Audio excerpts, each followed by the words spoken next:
Hi, welcome to Talkin Business.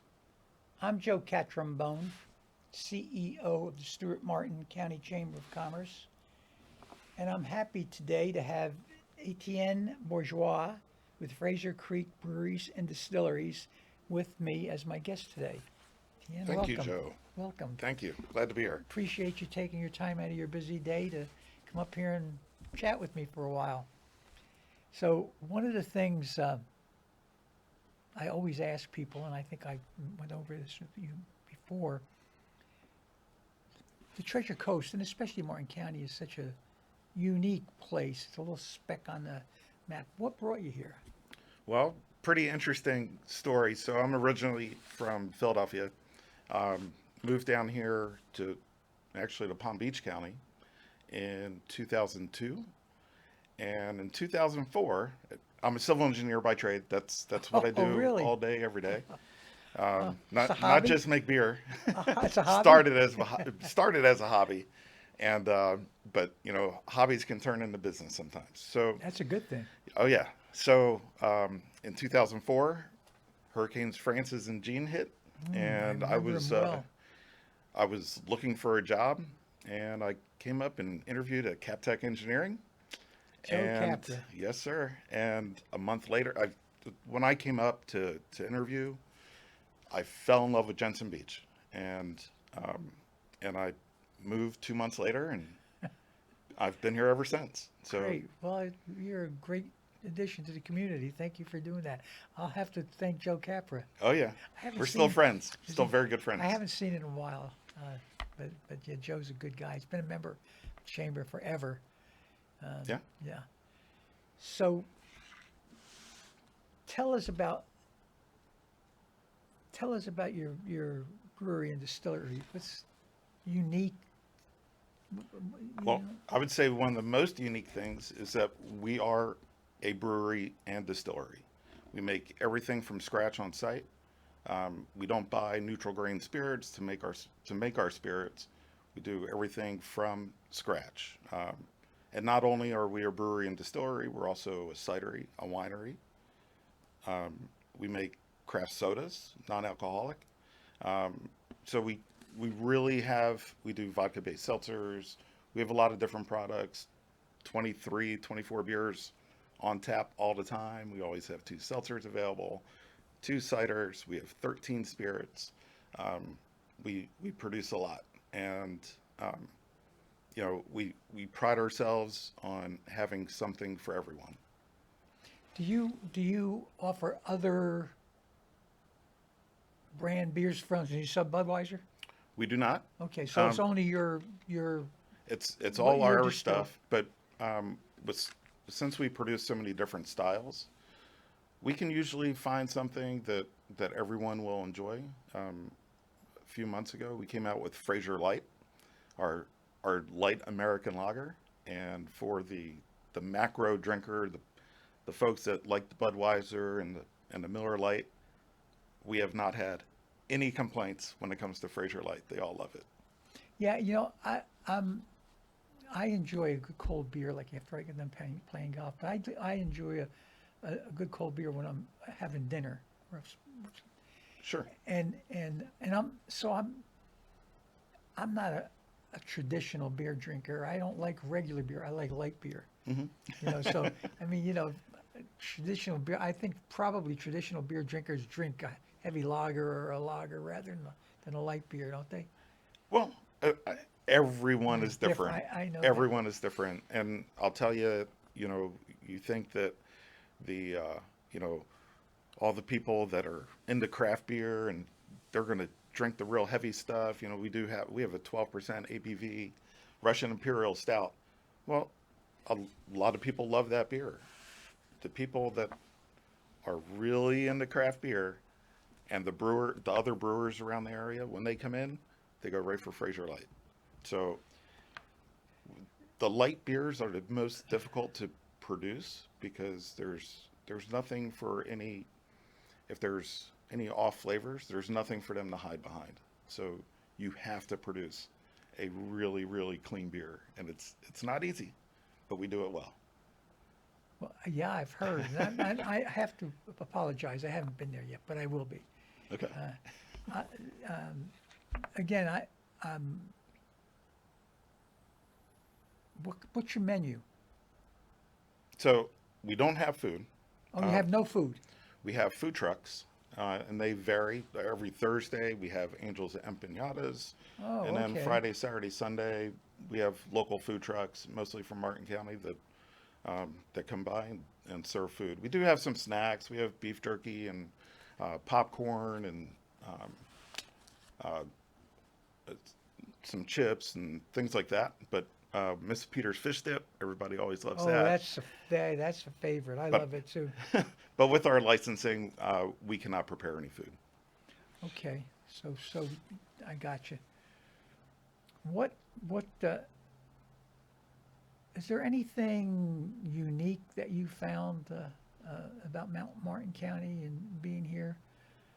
Especially, did you move directly from Philadelphia to here, or was another stop in Florida before you got here? No, I left Philadelphia, went to Palm Beach. I was there for 2 years before I came to What Martin did you County. do? What did you do in Palm Beach?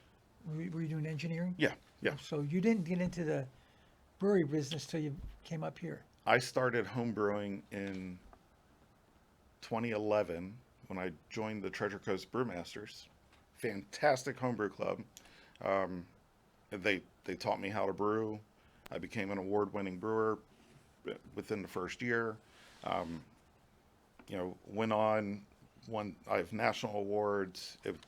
It was just an absolute amazing hobby. Very, very rewarding for all my friends as well. And I'm not the brewer at Frazier Creek. My business partner Dan Rogers is, and he's been at this game for over 30 years commercially. Has won international awards. He's a genius. So that's interesting. How do you win awards? Are there tasting contests or Yeah. how does that? Yeah, so there's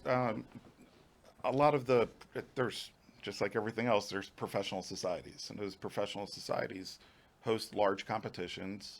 They're very expensive, but yeah, we enter, we send our beers away, and Oh, so you don't even go?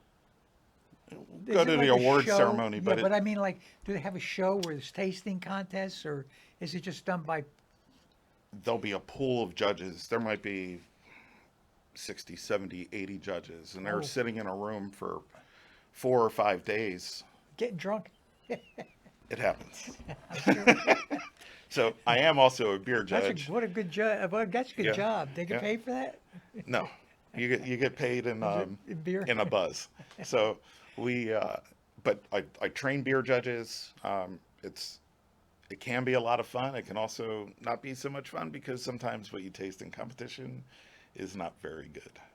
Not everything's a good beer that goes out there. So it can be tough. So how do you go about brewing beer? You start with water and hops, or Yeah. So we have our 4 ingredients. We have water. That's the number 1 ingredient and most important. Then we have you have your barley or wheat, your grain that's actually going to convert into sugar to ferment. You have your hops and your yeast. I guess the yeast is really the most important because that's what's causing the That's what- 'cause fermentation, yeah. and that's what's going to take your sugars and make them into alcohol. So you were saying about the barley or wheat or what? Mm-hmm. So if you're using barley, is that a special kind of beer, and then you use a different, Yeah. or is that just blend in? So the style of beer that you create is largely going to be dictated by the ingredients that you include. So if you're producing a wheat beer, probably 20 to 40% of that grain bill is going to be wheat. The rest of it would most likely be barley. But if you're doing So is barley the constant? Is that always yes, in? you're always going to have some barley Barley. in there, and that's why it's nearly impossible to make a true gluten-free beer Was because it you've got to have something in there. But what some breweries do, if you have a rice-based beer, you can make a beer with all rice or with spelt, really? and then you would effectively create a true gluten-free beer. What determines the coloration? Some beers are a little darker in texture than others. I'm not, like I said, I'm not a big beer drinker, but to me, Budweiser, regular Bud, not Mhm. light, and regular Miller, the Bud seems much heavier, a heavier beer to me than the Miller. Is that my imagination or? So, no, it's true. Um, in fact, you know, I guess trade secret, right? Um, Bud Light is watered down Budweiser. Is that right? It's all produced at a much higher ABV. They might make that beer at 10, 11, 12%, and then they're going to add water to bring it down to the alcohol by volume that they're looking for. So it's not in the manufacturing at all. No, So no, the it's all beer is made together. manufactured one way, and if you want it light, you water it down. For in that case, Yeah. with the now most beers, like if you have a stout versus a light lager, that's going to be dictated on your actual grain. So what they're going to do is they're going to take that barley, and when during the malting process, when it's effectively cooked, right? That it stops the germination process, and depending on how long and how hot they cook it, those granules are going to get darker, and as they get darker, the longer and hotter they cook, the darker they get, and when that's put into the beer, it's going to darken the beer up. Does it change the alcohol content at all? It can, but in most cases, those heavy roasted grains, all the starches have effectively been killed, so they're not going to convert over to sugars, so they're not going to impart any alcohol into the beer. So there's a lot of the thought process would be, oh, the darker beer would naturally produce more alcohol, but the things that make it dark are not producing any alcohol at all.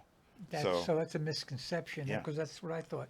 So most light beers, and the reason I drink a light beer is I'm constantly watching my weight, and a light beer has got 90 calories in it. Yeah. And what's a regular beer? Have I never even looked? I would say most beers are probably in the 120 to 130 range. Okay. So by watering it down, that cuts down the Sure. just by watering it down. Yeah. It's just not, it has nothing to do with the brewing process. Not all the time. Okay. Not all the time. Okay. Do you bottle any of your beer? Is it everything on draft? So we've been bottling some of our special release beers. We do look forward to, as we grow, possibly getting into canning.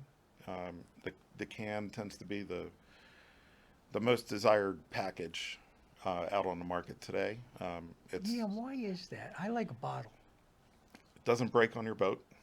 Okay. It's easy I to don't have take a to the boat, beach. Yeah. It's easy to crush and throw in your recycling bin. Yeah, duh. And for us, it's less expensive. So The canning is less expensive? yeah, I mean, a can costs maybe 12 cents, where Yeah, a but how do bottle you- costs $1. Just for Yeah. just for an empty bottle, you're going to pay a buck. But you would think, I would, as a layperson, not knowing the industry, it would be more expensive to can a beer than to bottle it. Because you got to seal the can. It's got to go through I would imagine, a production line. And usually bottling does too, if you're going to do it in mass quantities. So we bottle right now our special products. Maybe we'll bottle 10 cases, but we're doing it all by hand. So we're using a manual filler, and it's a lot of labor. Prestigious, yeah. So, and obviously that affects the cost. Yes. Do you have plans for, or do you ever think you're going to get to automation? Yes. Is that a plan? It's a plan. Good. So Right now you can only buy our products at the brewery. However, we we do plan on getting into distribution sometime in the near future, very near future. Um, so you'll be able to pick up our products at local restaurants and bars and things of that nature. Um, and hopefully that'll take us to that next step where we Well, I can would start say the that's got you got to step production. up your game. Yeah. Yeah, that's a. I mean, you'd have to have a different facility, wouldn't you? No, we can produce quite a bit. Really? So right now we have a 15 barrel brew house. Um, so one batch is 465 gallons. Uh, if we were running, That's a lot if of we were, cans. oh yeah, and if we were producing 7 days a week, um, from the equipment that we have today, we could produce quite a bit of beer. Do you? I mean, do you ultimately is your ultimate goal to get it on a shelf in Publix? That would be fantastic. I'm sure. So that But is not written in our business plan. Um, Originally um, our thought was just in the brewery, but we've come to realize that we need to get out there. We need to be in other facilities. A lot of it's for marketing purposes. People, a lot of folks don't just know about us. They don't necessarily. There's a lot of people that don't use social media. We have an amazing social media presence, but it doesn't reach everyone. no, So unfortunately, it doesn't reach everyone. So yeah, you've got to use yeah, multimedia. we've got to use all the tools that are available to Yeah. us. What what's the most unique thing that you've found in your business, in the brewery business? Is there something unique about the Well, we were talking before the interview. We've definitely come to realize that staff is number one. So we've done a lot to find the best staff out there. Our staff is absolutely amazing. They keep our customers happy. We already had great product, but we put a lot of so effort into that staff, and and, it's what been is a your, lot.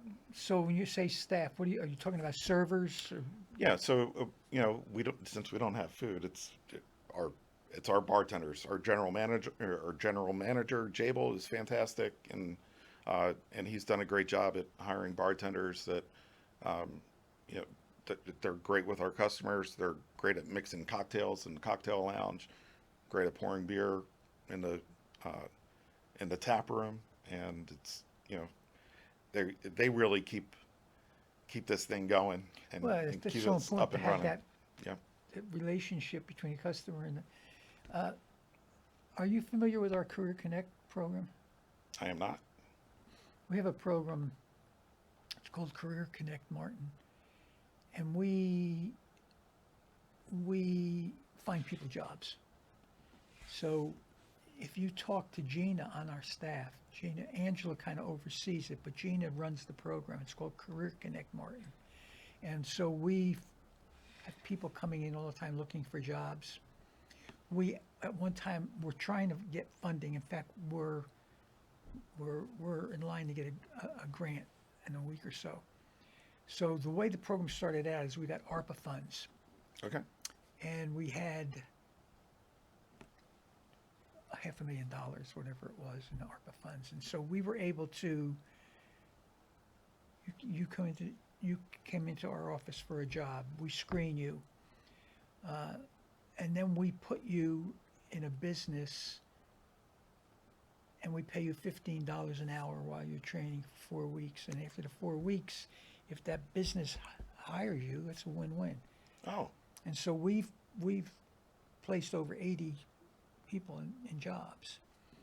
So right now, we ran out of funds. We ran out of ARPA funds, and so we're applying for grants. And I have also gone to our state representatives in the Senate, also in Congress, to see if there's any funding anywhere. Because the biggest thing in industry today, in any industry, is jobs. absolutely. Job creation.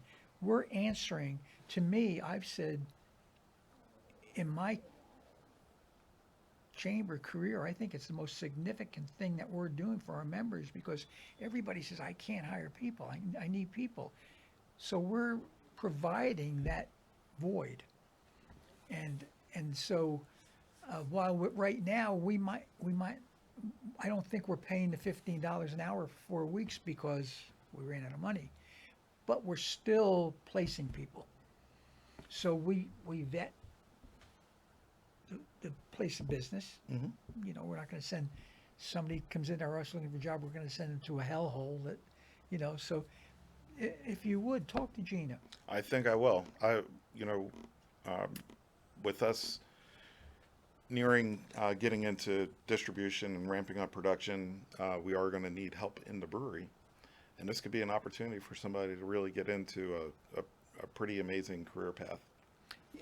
And believe it or not, when we look at our members or businesses that want to take on a trainee, we look to see if there's a career path. And that's an important, because we don't accept everybody that's able. We really don't think it would fit, but it's important, because you don't want to send me a 25-year-old to a dead end. Sure. Or whoever it is, you know. So it's important that we look, and that the career path is there, some sort of a career path. But you know, you have to come into the office and fill out some papers and things of that nature.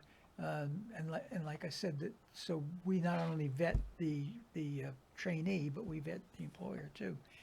And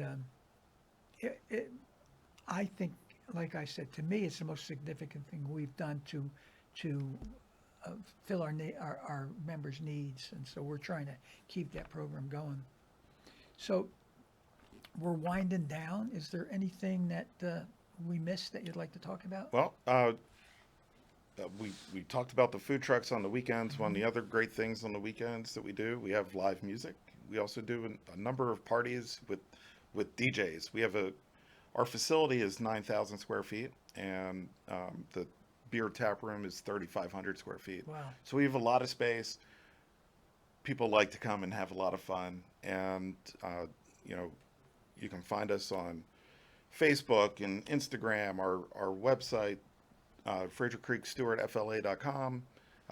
We have a calendar on there with all our upcoming events and flyers and all that stuff. So come by and check us out. We're also going to be starting trivia on Thursdays in June. Good. So should be a lot of fun. Yeah. And bingos, we have beer bingo every Monday starting at 6:30. My beautiful wife, Katie, is the bingo caller, and you can win a number of prizes. There's no fee to enter. It's free to play. That's great. Sounds like a lot of fun. It is. Thank you so much. Thank you, Joe. Appreciate it.